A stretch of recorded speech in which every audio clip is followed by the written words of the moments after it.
दोस्तों, ये तस्वीरें दरअसल मोदी और शाह की सरकार की राजनीति के चेहरे पर एक जन्नाटेदार तमाचा है। ये तस्वीरें ये पूछ रही हैं कि कहां गए वो 1200 करोड़ रुपए जो इस भवन के ऊपर खर्च किए गए थे।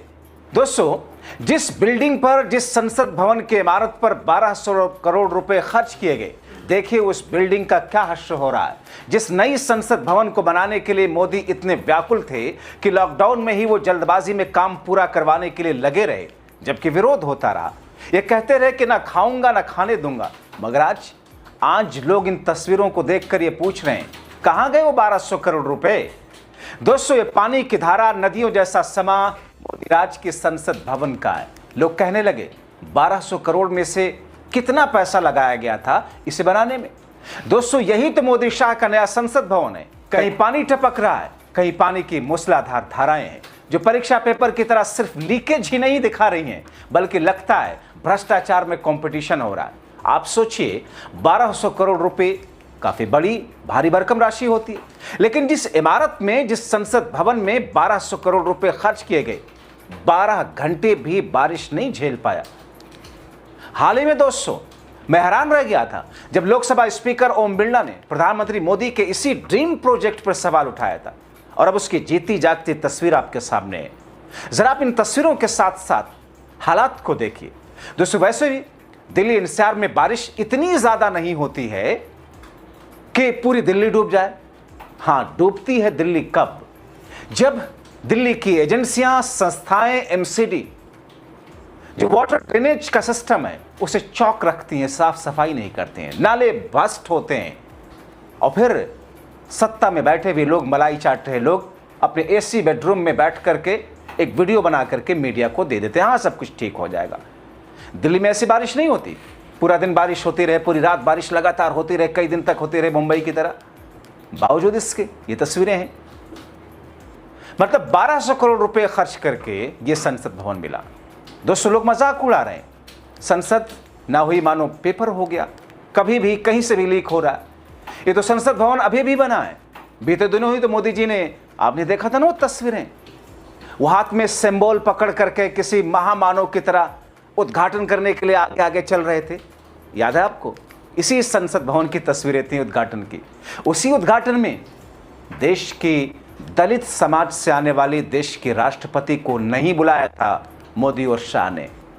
वो इतना हाई प्रोफाइल उद्घाटन था, खुद प्रधानमंत्री मोदी, उन्हीं के कर कमलों से उसका उद्घाटन कर दिया गया था। जिस संसद भवन के लिए इतनी बड़ी बड़ी बातें हुई, हालात देख लीजिए। जिस राष्ट्रपति को लेकर के जो दलित समुदाय से आती हैं, उनकी इज्जत किस तौर पर उतारी गई थी। क्योंकि अगर राष्ट्रपति को न्योता दिया जाता संसद भवन के उद्घाटन के लिए, तो फिर प्रोटोकॉल के हिसाब से मोदी दूसरे नंबर पर आते, वहां राष्ट्रपति को उद्घाटन करना होता। और ये मंजूर ही नहीं है इन सत्ता के शिखर पर बैठे हुए लोगों को। बात करते हैं ये दलितों की। अयोध्या राम मंदिर, मोदी जी जजमान बन गए थे। देश में शंकराचार्य हैं चारों तरफ, चारों दिशाओं में, मगर खुद ही करेंगे।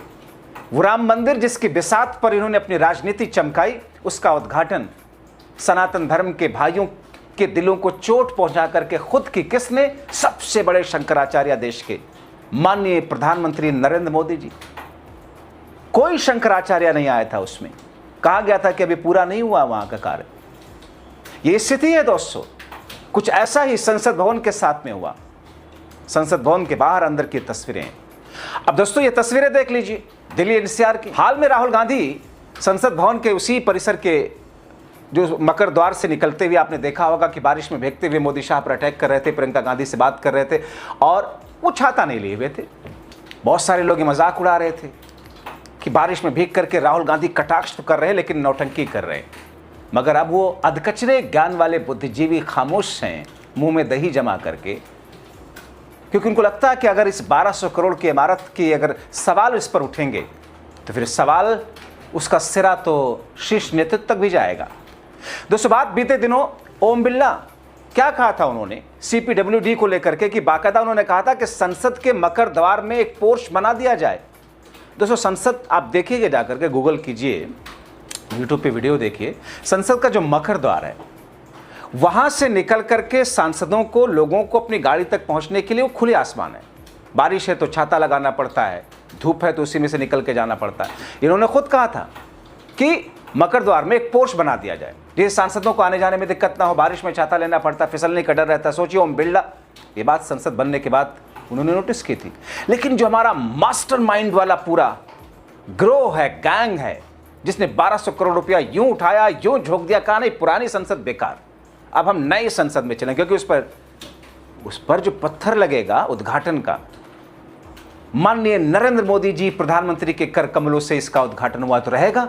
नया संसद भवन बने हैं तो कम से कम 100 साल 200 साल तक तो रहेगा ही, तब तक मोदी जी का नाम होता रहेगा।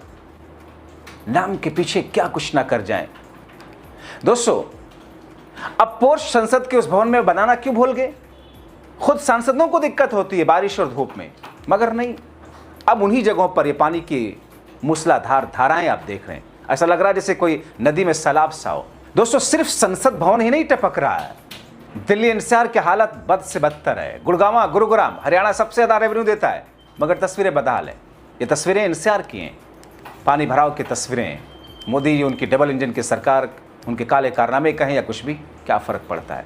अब दोस्तों, यही हाल करीब करीब पूरी दिल्ली का हो जाता। आधे घंटे की बारिश हो जाए, बद से बदतर हालात। जिस रास्ते पर जाने के लिए आपको 1 घंटा लगता है, आप 3 घंटे फंसेंगे। जहां जाने में आपको 20 मिनट लगते हैं, आपको 1.5 घंटे लग जाते हैं। हालात इतने बुरे दिल्ली कि बीजेपी के नेता हैं खुद विजय गोयल, अब उन्होंने क्या लिखा है ट्वीट पे, एक्स पर, क्या विडंबना है। एमसीडी और सरकार के अफसर काम नहीं कर रहे, सांसद, एमएलए और कॉरपोरेट उनसे काम करने के लिए गालियां, सड़कों के धक्के खा रहे हैं। गलियों के अंदर कहीं से कूड़ा उठा देते हैं तो कहीं लगता है कि बहुत बड़ा काम कर लिया।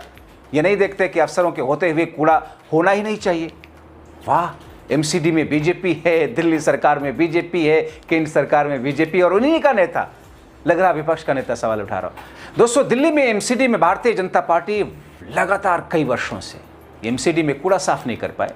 हरियाणा बीजेपी के मंत्री श्रुति चौधरी, उनसे जब सवाल किया गया कि गुरुग्राम में क्या हालचाल, क्या मचा रखा है, इतना ज़्यादा पानी का जमाव, वाटर लॉगिंग, तो जानते क्या बोलते हैं, अभी हमको थोड़ा और टाइम लगेगा। आप लगातार हरियाणा सरकार में हो भाई, कितना टाइम चाहिए आपको। मगर संसद भवन की तरफ सबकी निगाहें, सवाल लोग पूछ रहे हैं। वो न खाऊंगा न खाने दूंगा, मगर ये तो संसद के साथ खेल हो गया। दोस्तों, इससे पहले भी बारिश के बाद संसद की नई इमारत में पानी किस तौर पर दिखा था, कांग्रेस सांसद ने नोटिस भी दिया था। उन्होंने नोटिस देते हुए संसद में कहा था कि मैं इस सदन की कार्यवाही स्थगित करने के लिए एक प्रस्ताव लाने की अनुमति मांगने के अपने इरादे की सूचना देता हूं, ताकि एक महत्वपूर्ण विषय पर चर्चा की जा सके। भारी बारिश के बाद कई जगह पानी भर गया संसद के भीतर। जिस रास्ते से भारत के राष्ट्रपति नए संसद भवन में प्रवेश करते हैं, वहीं पर यह दिक्कत है। यह घटना इमारत में मौजूद दिक्कतों को उजागर करती है, जबकि इससे बने अभी 1 साल हुए जब उन्होंने नोटिस दिया था। उस वक्त की बात, एक विशेष समिति बनाने का प्रस्ताव करता हूं जो इमारत का गहन निरीक्षण करे, इमारत के डिजाइन और सामग्रियों का मूल्यांकन भी किया जाए। तो दोस्तों, होता है ना लोकल ठेकेदार कि जो मसाला बनता है, कितना रेता होगा, कितना बदरपुर होगा, कितना उसमें सीमेंट डाली जाएगी, तो घटिया क्वालिटी का इस्तेमाल कर लिया, सीमेंट की क्वांटिटी कम कर दी, सरिये की क्वालिटी घटिया कर दिया, सरिया जहां लगना चाहिए था ज्यादा उसका 20% से लगाया। तो सामग्री की भी जांच की बात की गई थी। अगर यह हाल देश के संसद भवन का है, फिर आप सोच सकते हैं गडकरी राज में जो हाईवेज और सड़कें, एक्सप्रेसवे, 18 दिन में 80 जगह टूटी हुई थी सड़कें, पिछले दिन हमने आपको दिखाया था। मगर हमारे प्रधानमंत्री जी क्या कह रहे थे, सुनिए। हाईवे और रोड सेफ्टी को लेकर के, किस खास सुबह बारिश में टूट फूट को लेकर के, कि हमने कहां से टेक्नोलॉजी लाई है, उस टेक्नोलॉजी से हम कैसे रोड बना रहे हैं, सुन लीजिए उनको भी जरा। हमने रोड बनाने में स्पेस टेक्नोलॉजी का उपयोग किया। स्पेस टेक्नोलॉजी से फोटोग्राफी होती है, मॉनिटरिंग होता है।